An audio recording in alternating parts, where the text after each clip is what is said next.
Hello friends, welcome on as study point. आज मैं आपके लिए आया हूँ सौरमंडल सोलर सिस्टम की। आज हम थ्योरी पढ़ेंगे और उसके बाद में 50 प्लस महत्वपूर्ण क्वेश्चन आपके लिए लेके आऊँगा बहुत ही जल्द अगले वीडियो के अंदर। तो बिना देरी के आज का वीडियो हम शुरू करते हैं, बने रहिए अंत तक। Let's go with me. तो सबसे पहले हम शुरू करते हैं सौरमंडल क्या होता है। तो देखिए फ्रेंड्स, सूर्य के चारों तरफ अंडाकार कक्षाओं में जो ग्रह, उपग्रह, उल्कापिंड चक्कर लगाते हैं वही क्या कहलाता है? सौरमंडल कहलाता है। इस सौरमंडल में ग्रहों की संख्या कितनी है? वो है 8। और 2006 से पहले जो ग्रहों की संख्या थी वो कितनी थी? वो थी 9। प्लूटो को 2006 के बाद में बौने ग्रहों की श्रेणी के अंदर डाल दिया गया, इसलिए ग्रहों की संख्या को केवल 8 ही माना जाता है। देखिए सूर्य से इनका सीक्वेंस देखिए तो सबसे पहले आता है बुध, फिर शुक्र, फिर पृथ्वी, मंगल, बृहस्पति, शनि, अरुण और वरुण। तो देखिए फ्रेंड्स, इसको याद करने के लिए किसी स्पेशल ट्रिक की आवश्यकता नहीं है। आप इसको इस प्रकार से याद कर सकते हैं। पहले शुरू के 4 याद कर लीजिए, बुध, शुक्र, पृथ्वी, मंगल, और उसके बाद में बृहस्पति, शनि, अरुण, वरुण। बुध, शुक्र, पृथ्वी, मंगल, बृहस्पति, शनि, अरुण, वरुण। ठीक है, इस प्रकार से आप आसानी इसको याद कर सकते हैं। तो देखिए इनको रटने की ज़रूरत नहीं है, आप इसको आराम से 3-4 बार जब आप इनके नाम को रिपीट करेंगे तो आराम से याद हो जाएगा। जैसे कि बुध, शुक्र, पृथ्वी, मंगल, बृहस्पति, शनि, अरुण, वरुण। इस प्रकार से आप इनको आसानी से याद कर सकते हैं। तो फ्रेंड, जो ग्रह होते हैं वो सूर्य की परिक्रमा करते हैं और जो उपग्रह होते हैं वो इन ग्रहों की परिक्रमा करते हैं। अब फ्रेंड्स ध्यान दीजिए, ये जितने भी ग्रह हैं उनमें अगर शुक्र और अरुण को छोड़ दिया जाए तो बाकी के सभी ग्रह सूर्य की जो परिक्रमा लगाते हैं वो पश्चिम से पूर्व की ओर लगाते हैं, जबकि शुक्र और अरुण जो है वो इसकी परिक्रमा पूर्व से पश्चिम की ओर लगाते हैं। इसलिए इन दोनों ग्रहों में जो सूर्योदय होता है वो पश्चिम में होता है और सूर्यास्त होता है वो पूर्व में होता है। तो फ्रेंड्स, ये कुछ बेसिक्स थे। अब हम आगे बात करते हैं सौर प्रणाली की खोज किसने की। तो बहुत बार क्वेश्चन पूछा गया है, तो इसका आंसर होगा कोपरनिकस ने। और ग्रहों की गति का नियम किसने दिया? वो दिया था केपलर ने। तो काफ़ी बार एग्जाम में ये दोनों क्वेश्चन आए गए हैं। सौर प्रणाली खोज कोपरनिकस ने की और ग्रहों की गति का नियम केपलर ने दिया। अब हम बात करते हैं सूर्य। देखिए सूर्य जो है वह गैलेक्सी के जो बिल्कुल साइड में लगने वाला एक तारा है, जो गैलेक्सी से करीब 30,000 किलोमीटर की दूरी पर स्थित है। और सूर्य जो है वो पृथ्वी का सबसे निकटतम तारा है। तो देखिए इसके बारे में अपन बात करें तो सूर्य पृथ्वी के सर्वाधिक निकट का तारा है। ये बहुत बार क्वेश्चन भी आ चुका है कि सर्वाधिक निकट पृथ्वी का तारा कौन सा है, तो उसका आंसर है सूर्य। आगे हम बात करें तो सूर्य एक गैसीय गोला है जिस पर हाइड्रोजन 71% है, उसके बाद में है हीलियम 26.5% और अन्य जो तत्व है वो है 2.5%। सूर्य के केंद्र पर हाइड्रोजन के 4 नाभिक मिलकर एक हीलियम नाभिक का निर्माण करते हैं। यानी कि इसके ऊपर जो हाइड्रोजन के नाभिक हैं वो मिलकर किसका निर्माण करेंगे? हीलियम नाभिक का निर्माण करेंगे। और इसके केंद्र पर नाभिकीय संलयन क्रिया होती है जो सूर्य की ऊर्जा का स्रोत है। तो हम इस प्रकार से क्वेश्चन बना सकते हैं कि सूर्य की ऊर्जा का स्रोत क्या है, तो हम कह सकते हैं कि नाभिकीय संलयन सूर्य की ऊर्जा का प्रमुख स्रोत है। तो आगे हम बात करें तो हम ये क्वेश्चन पूछ सकते हैं कि सूर्य का प्रकाश पृथ्वी पर पहुंचने में कितना समय लेता है। तो फ्रेंड्स, इसका जो आंसर होगा वो होगा 8 मिनट और 16 सेकंड। बहुत बार पूछा गया क्वेश्चन है ये भी कि सूर्य का जो प्रकाश है वो पृथ्वी पर कितने समय में पहुंचता है, तो 8 मिनट और 16 सेकंड। आगे हम बात करें तो सूर्य में काले धब्बे के स्थान पर जो प्रकाश उत्सर्जित करने में असमर्थ है। सूर्य में जो कला होती है वो धब्बे वे स्थान है जो प्रकाश उत्सर्जित करने में असमर्थ है, जहाँ पे प्रकाश का उत्सर्जन नहीं होता है। तो फ्रेंड्स, हमने इस प्रकार से सूर्य के बारे में जितने भी इंपॉर्टेंट क्वेश्चन बनते हैं उनके बारे में जानकारी प्राप्त की। अब हम इसी प्रकार से एक एक करके सभी ग्रहों को पढ़ेंगे। तो सूर्य के बाद में हम सबसे पहले पढ़ेंगे वो है बुध। बुध ग्रह के बारे में अपन जानकारी हासिल करेंगे। इस प्रकार से सभी इंपॉर्टेंट टॉपिक आज के वीडियो में कवर करेंगे। तो देखिए बुध जो है उसको बोलते हैं मरकरी। यह सौरमंडल का सबसे छोटा ग्रह है और सूर्य के सबसे निकट ग्रह है। इस ग्रह पर दिन अति गर्म और रातें बर्फीली होती है, मतलब दिन में बहुत गर्मी रहती है और रात में बर्फ जम जाती है इसके ऊपर। यह होता है बुध के बारे में, जो बहुत बार क्वेश्चन पूछा गया है कि दिन के समय सर्वाधिक गर्मी किस ग्रह पे रहती है और रात के समय बर्फ जहाँ पे बनती है, तो वो है आपके बुध ग्रह। आगे बात करें तो बुध सूर्य की परिक्रमा सबसे कम केवल 88 दिनों में पूरी करता है। जी हाँ फ्रेंड्स, जो बुध ग्रह है वो जो सूर्य के चक्कर लगाएगा वो पूरा एक चक्कर 28 दिन में पूरा करेगा। आगे हम बात करें तो इस ग्रह पर वायुमंडल नहीं है, इसलिए यहाँ जीवन संभव नहीं है और इस ग्रह का कोई उपग्रह नहीं है। बहुत बार क्वेश्चन पूछा गया है, बुध ग्रह का कोई उपग्रह नहीं है। आगे हम बात करें तो वह शुक्र ग्रह को बोलते हैं वेनस। तो फ्रेंड्स, शुक्र ग्रह की बात करें तो बुध के बाद में दूसरा ग्रह है जो सूर्य के पास में है। बुध के बाद में दूसरा ग्रह है वो शुक्र है। यह पृथ्वी के सबसे निकट का ग्रह है, बिल्कुल पृथ्वी के जस्ट पास में यह ग्रह है, शुक्र ग्रह है। यह पृथ्वी का निकट ग्रह भी कहलाता है और पूरे सौरमंडल का सबसे चमकीला तथा सबसे गर्म ग्रह यही है। आगे हम बात करें तो शुक्र अन्य ग्रहों के विपरीत सूर्य के परिक्रमा पूर्व से पश्चिम की ओर लगाता है, जैसे अरुण की तरह।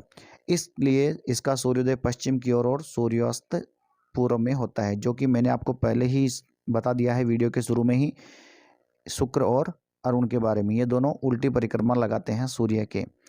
आगे हम बात करें तो देखिए फ्रेंड्स, जो शुक्र है इसलिए यह इस ग्रह को हम इवनिंग स्टार या मॉर्निंग स्टार भी कहते हैं। जी दोस्तों, हम कह सकते हैं इसको इवनिंग स्टार और मॉर्निंग स्टार, दोनों प्रकार से इसका क्वेश्चन पूछा जाता है, तो दोनों का आंसर एक ही होगा, वो है शुक्र ग्रह।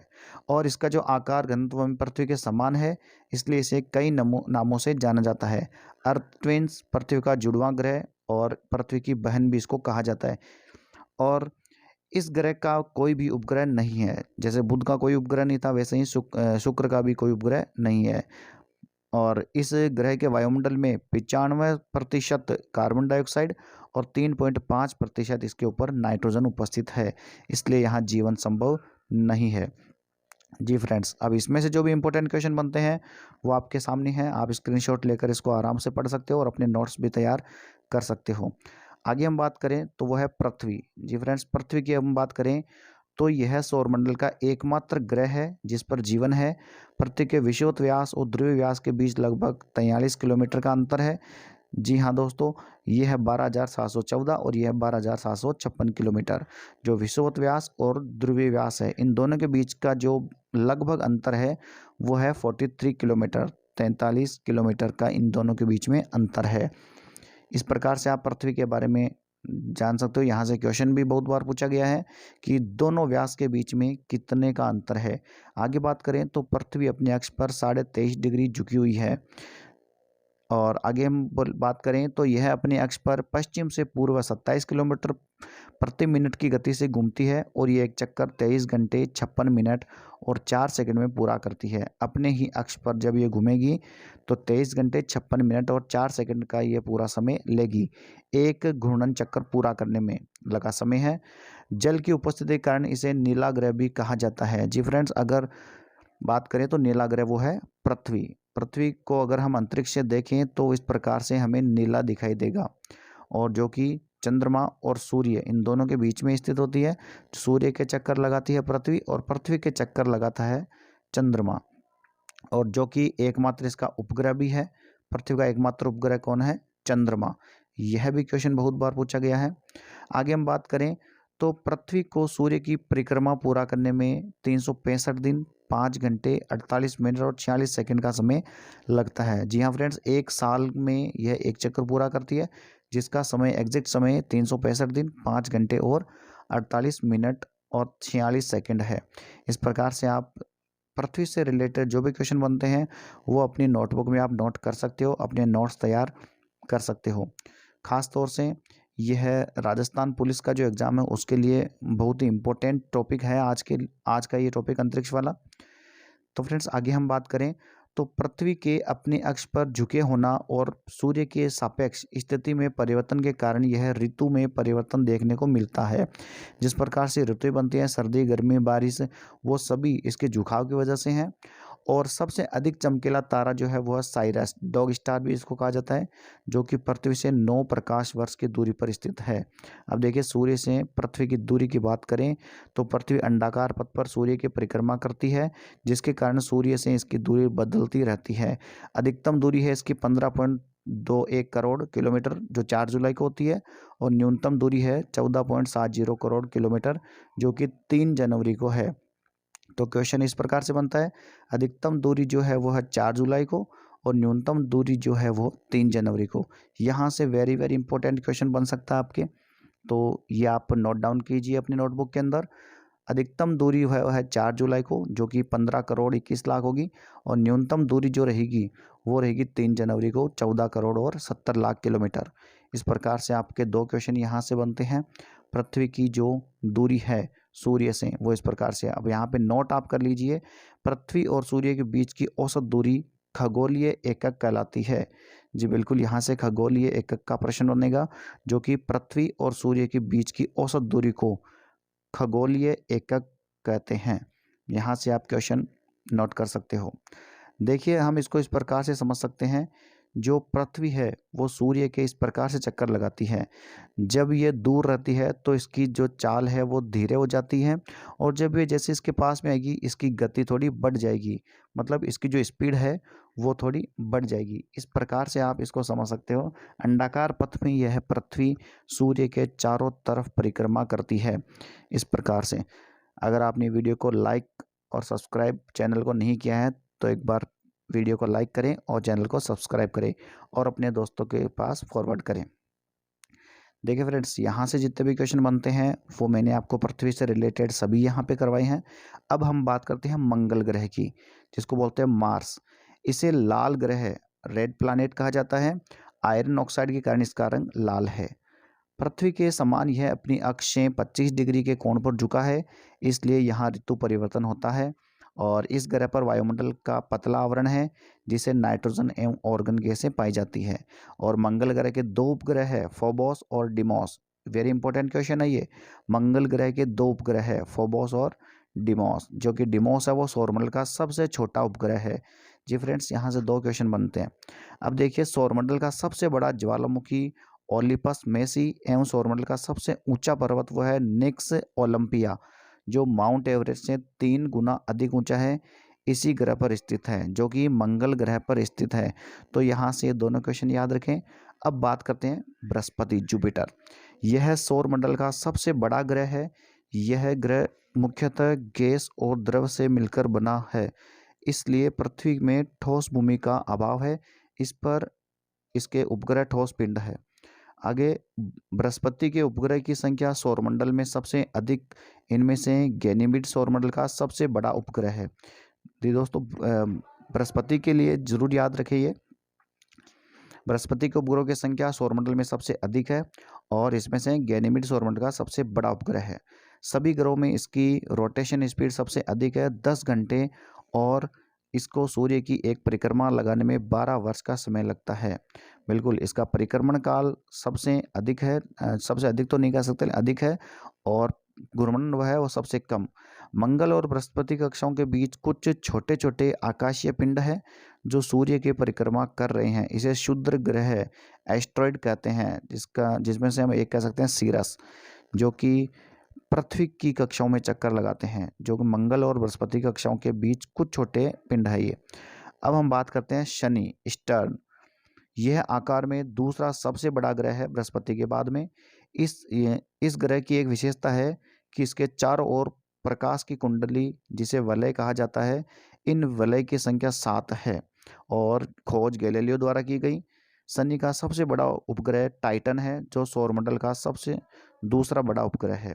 इस ग्रह का घनत्व जल से भी कम है, मतलब अगर इसे जल में रखा जाए तो तैरने लगेगा। जी बिल्कुल, जल से भी बहुत कम घनत्व है इसका, ये पानी में तैर सकता है। अब बात करते हैं अरुण, यूरेनस की।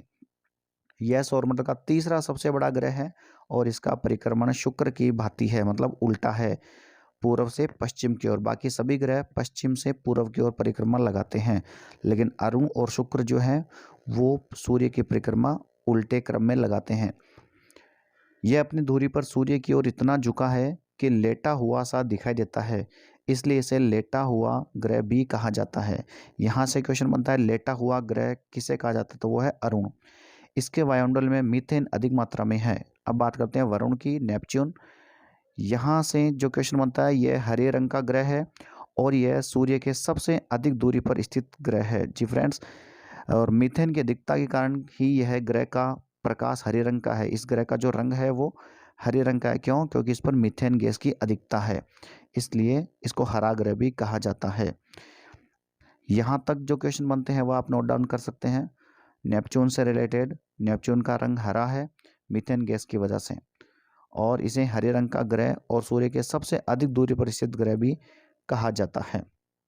तो इस प्रकार से हमने सभी ग्रह के बारे में जानकारी प्राप्त की शॉर्ट में, और वेरी इंपॉर्टेंट क्वेश्चन जो बनते हैं वो देखे।